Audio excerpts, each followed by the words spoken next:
Hello दोस्तों, स्वागत है आपका आपके अपने YouTube channel wifi exam point में। फ्रेंड्स, इस वीडियो में जो हमने टेस्ट कवर किया है वह आधुनिक भारत से संबंधित प्रश्नों का टॉप 25 प्रश्न को कवर किया है।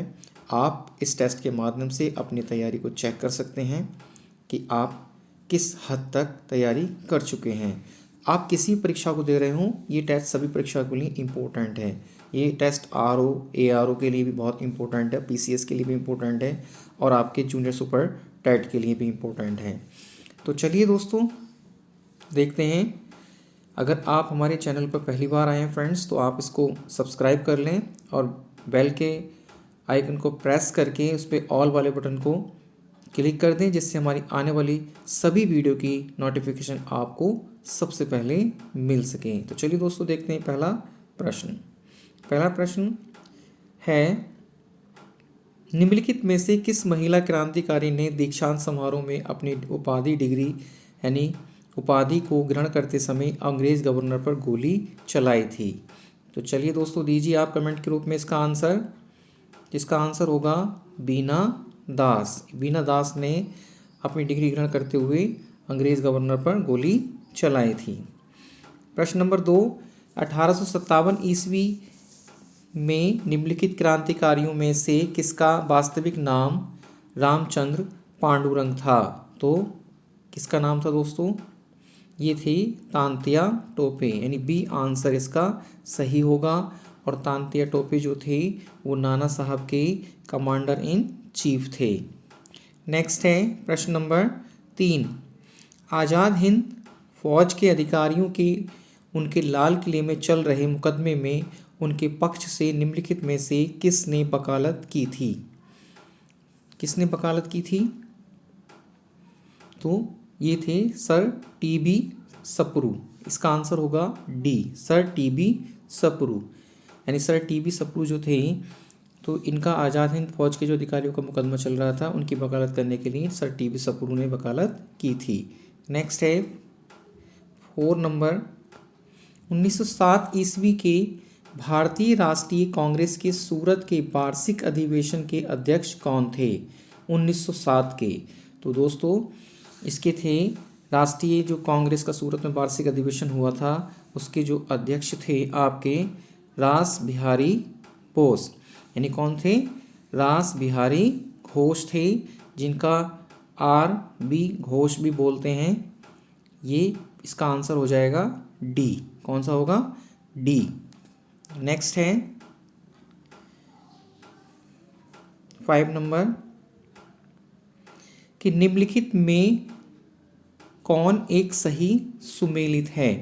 तो कौन एक सही सुमेलित है? तो सही सुमेलित कौन सा है दोस्तों? तो सही सुमेलित होगा आपका सी, यानी रफ़ीक जकारिया। यानी दादा भाई नौरोजी ने poverty and un-British rule in India नामक पत्रिका लिखी थी।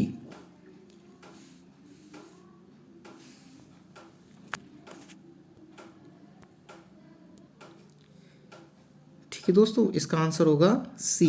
बाकी सब गलत हैं और सी जो आंसर है वो बिल्कुल सही है। यानी poverty and un-British rule India जो लिखी थी वो दादा भाई नौरोजी ने लिखी थी, और अनहैप्पी इंडिया नामक पत्रिका जो लिखी थी वो लाला लाजपत राय जी ने लिखी थी, और रफ़ीक जकारिया ने the man who divided India इन्होंने ही लिखी थी। और गिल्टी मैन ऑफ इंडिया जो लिखा है पार्टीशन के टाइम पे, ये लिखी थी राम मनोहर लोहिया जी ने। तो दोस्तों ये सब मैंने बता दिया है आपको। देखते हैं प्रश्न नंबर 6 नंबर है, कि निम्नलिखित में से कौन सा एक कथन मोहम्मद अली जिन्ना के इस विषय में सही नहीं है? तो मोहम्मद अली जिन्ना के विषय में सही नहीं है। तो इसमें जो आपका आंसर होगा वह होगा, क्या होगा? सी आंसर इसमें सही होगा। यानी असहयोग आंदोलन में उन्होंने भाग नहीं लिया था। ये गलत है। मोहम्मद अली जिन्ना 2 राष्ट्र के समर्थक थे। उन्होंने 40 के मुस्लिम लीग के लाहौर के वार्षिक अधिवेशन की भी अध्यक्षता की थी। तो दोस्तों देखते हैं प्रश्न नंबर 7, मुस्लिम लीग द्वारा निम्नलिखित में से किस तिथि को सीधी कार्रवाई दिवस के रूप में निश्चित किया गया था? तो निश्चित कार्रवाई दिवस के रूप में 16 अगस्त 1946। क्या है दोस्तों? 16 अगस्त 1946 बी आंसर इसका सही होगा। और इसको प्रत्यक्ष कार्रवाई दिवस के रूप में मनाया जाता है, बनाया गया था। और इस प्रत्यक्ष जो कार्रवाई दिवस को मनाने का जो मुख्य उद्देश्य था वह कैबिनेट मिशन योजना को अस्वीकार कर पाकिस्तान का निर्माण करना था। और इस दिन हुए खूनी संघर्ष में लगभग बंगाल में 7,000 लोगों का कत्ल कर दिया गया था। साथ ही बिहार में भी, बंगाल में नोआखाली के दंगे, सिलहट, मुंबई, गढ़मुक्तेश्वर आदि स्थानों पर भयंकर सांप्रदायिक दंगे हो गए थे। तो ये इससे संबंधित काफ़ी महत्वपूर्ण जानकारी। नेक्स्ट है 8 नंबर कि निम्नलिखित में से भारतीय राष्ट्रीय कांग्रेस के किस अधिवेशन में कांग्रेस अध्यक्ष के चुनाव में सुभाष चंद्र बोस ने पट्टाभी सीतारमैया को पराजित किया था? ये भी इम्पोर्टेंट है। तो दीजिए इसका आंसर क्या होगा? इसका आंसर होगा दोस्तों त्रिपुरी अधिवेशन 1939, यानी इसका आंसर बी होगा। 1938 ईस्वी में कांग्रेस के हरिपुर अधिवेशन जो हुआ था 38 में, हरिपुर अधिवेशन में जिसकी अध्यक्षता सुभाष चंद्र बोस जी ने की थी, उन्हें दूसरी बार 1939 में त्रिपुरी कांग्रेस में गांधी जी का विरोध के बाद भी अध्यक्ष पद के लिए चुन लिया गया था। उन्होंने इसी टाइम जो था पट्टाभी सीतारमैया को पराजित किया था 39 में, जो कि त्रिपुरी कांग्रेस अधिवेशन जो हुआ था। नेक्स्ट है 9 नंबर, इंकलाब जिंदाबाद का नारा किससे संबंध है? तो इंकलाब जिंदाबाद का जो नारा था वो किससे संबंधित है? वह संबंधित है भगत सिंह से। ठीक है। नेक्स्ट है प्रश्न नंबर 10 कि 1929 ईस्वी के किसके 1929 ईस्वी के भारतीय राष्ट्रीय कांग्रेस के लाहौर अधिवेशन की अध्यक्षता की थी, यानी किसने की थी? तो इसकी जो अध्यक्षता की थी 1929 में ये की थी पंडित जवाहरलाल नेहरू जी ने। ये भी इम्पोर्टेंट प्रश्न है। सारे प्रश्न जो हैं परीक्षाओं में पूछे गए हैं, उन्हीं प्रश्नों को द्वारा हमने इस वीडियो को माध्यम से आपके समक्ष दोबारा लाने की कोशिश की है। तो नेक्स्ट प्रश्न है प्रश्न नंबर 11 कि निम्नलिखित नेताओं में से कौन एक स्वदेशी के समर्थक थे? यानी क्या थे? स्वदेशी के समर्थक थे। तो इसमें अरविंद घोष जो थे वे स्वदेशी के समर्थक थे। नेक्स्ट है 12 नंबर कि इंडियन काउंसिल एक्ट किस पर आधारित था? यानी इंडियन काउंसिल एक्ट जो था वह किस पर आधारित था? तो ये मार्ले मिंटो सुधार जो योजना थी उस पर आधारित था। इंडियन काउंसिल एक्ट 1909 ईस्वी में जो बना था। नेक्स्ट है प्रश्न नंबर 13 कि निम्नलिखित में से किसने भारतीय राष्ट्रीय कांग्रेस के अधिवेशन की अध्यक्षता की थी जिसमें पूर्ण स्वराज का प्रस्ताव पारित हुआ था? 13 नंबर इम्पोर्टेंट प्रश्न, किसमें किया था? तो दोस्तों ये 1929 में हुआ था और पंडित जवाहरलाल नेहरू जी ने। बी आंसर इसका सही होगा। अभी हम इससे पहले भी देख चुके हैं।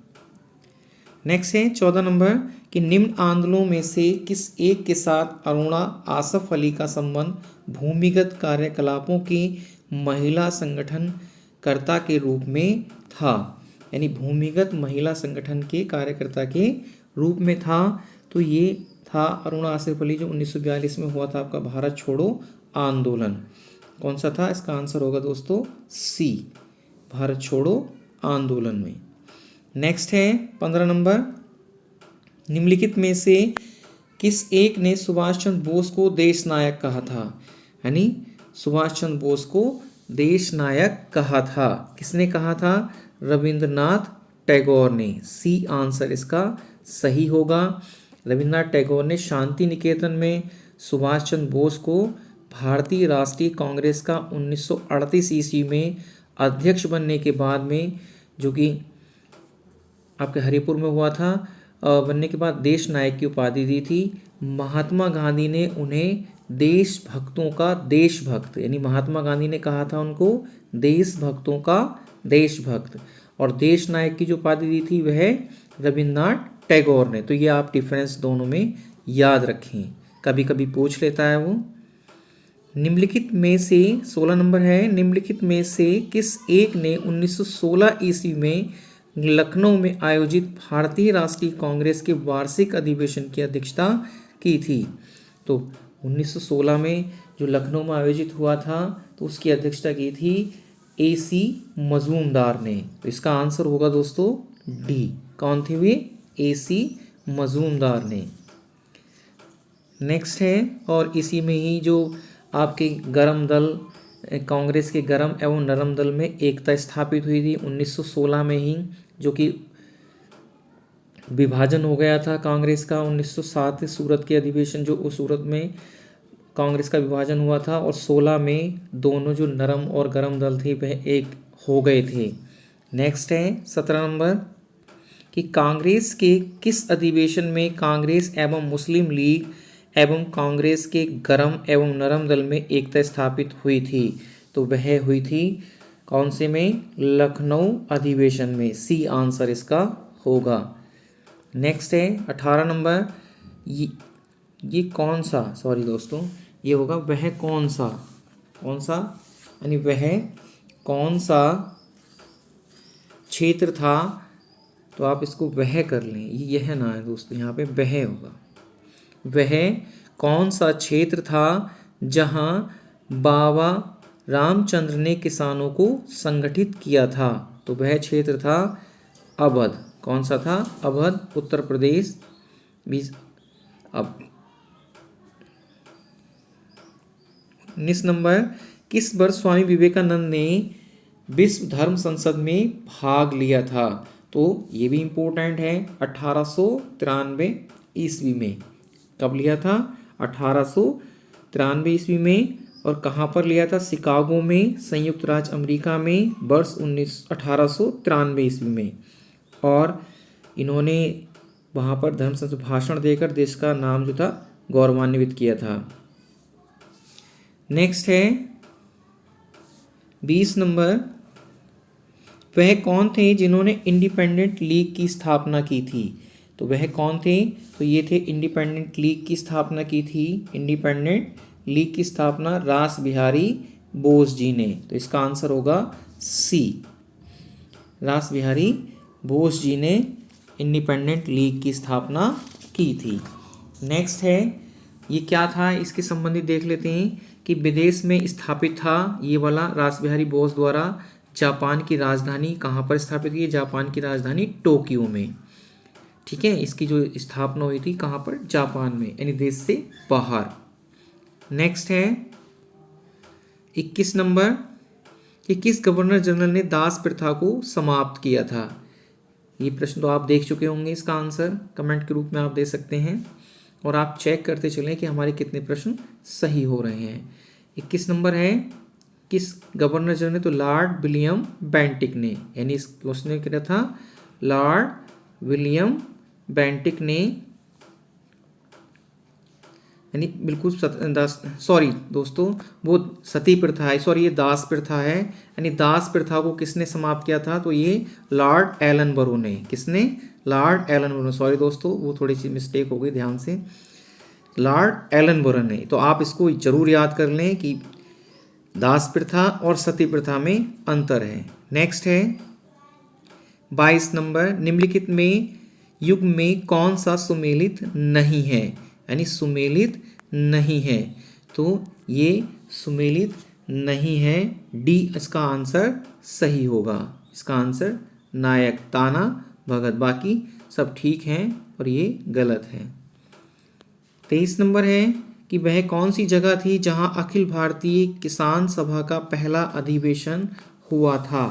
यानी वह कौन सी जगह थी जहां अखिल भारतीय किसान सभा का पहला अधिवेशन हुआ था? तो ये हुआ था लखनऊ में। कहाँ पर हुआ था? लखनऊ में 11 अप्रैल 1936 ईस्वी में, यानी किसान सभा का गठन किया गया था। और प्रथम सम्मेलन की जो अध्यक्षता की थी वह स्वामी सहजानंद ने, किसने? स्वामी सहजानंद सरस्वती जी ने इसकी अध्यक्षता की थी। नेक्स्ट है 24 नंबर कि निम्नांकित में वह कौन व्यक्ति था जिसने विदेश में गणतंत्रात्मक सरकार की स्थापना की थी? यानी विदेश में गणतंत्रात्मक सरकार की स्थापना की थी तो वह थे महेंद्र प्रताप। कौन थे? महेंद्र प्रताप। यानी राजा महेंद्र प्रताप ऐसे पहले भारतीय थे जिन्होंने सर्वप्रथम काबुल, कहाँ पर? काबुल, जो कि अफगानिस्तान में है, और जर्मनी के सहयोग से दिसंबर 1915 ईस्वी में यानी अंतरिम भारत सरकार की स्थापना की थी। और इनके मंत्रिमंडल के कुछ अन्य सहयोगी थे, मौलाना अब्दुल्ला, मौलाना बशीर, सी पिल्ले, यानी ये इन लोगों के थे। नेक्स्ट है प्रश्न नंबर 25 और लास्ट प्रश्न है कि वह कौन सी तिथि थी जब मुस्लिम लीग ने पाकिस्तान दिवस मनाया था? यानी लीग ने पाकिस्तान दिवस बनाया था, यानी ये थोड़ी नहीं लिख गया है, पाकिस्तान ने, मुस्लिम लीग ने पाकिस्तान दिवस मनाया था। तो 23 मार्च 1943। कौन सा? 23 मार्च 1943। इसका डी आंसर सही होगा। तो दोस्तों ये थे टॉप 25 प्रश्न। वीडियो अगर आपको अच्छी लगी हो तो आप इसको एक लाइक कर दें और अपने फ्रेंड के साथ इसको ज़रूर शेयर कर दें ताकि उनको भी इसका लाभ मिल सके।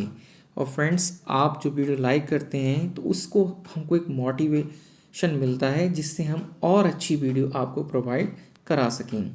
फ्रेंड्स, अगर आपसे इस वीडियो से तनक भी थोड़ी हेल्प हुई है तो आप इसको ज़रूर शेयर करें और अपने फ्रेंड के साथ उस ग्रुप में शेयर करें जो कि एजुकेशन से रिलेटेड हों। तो चलिए दोस्तों, मिलते हैं नेक्स्ट वीडियो में। तब तक के लिए जय हिंद।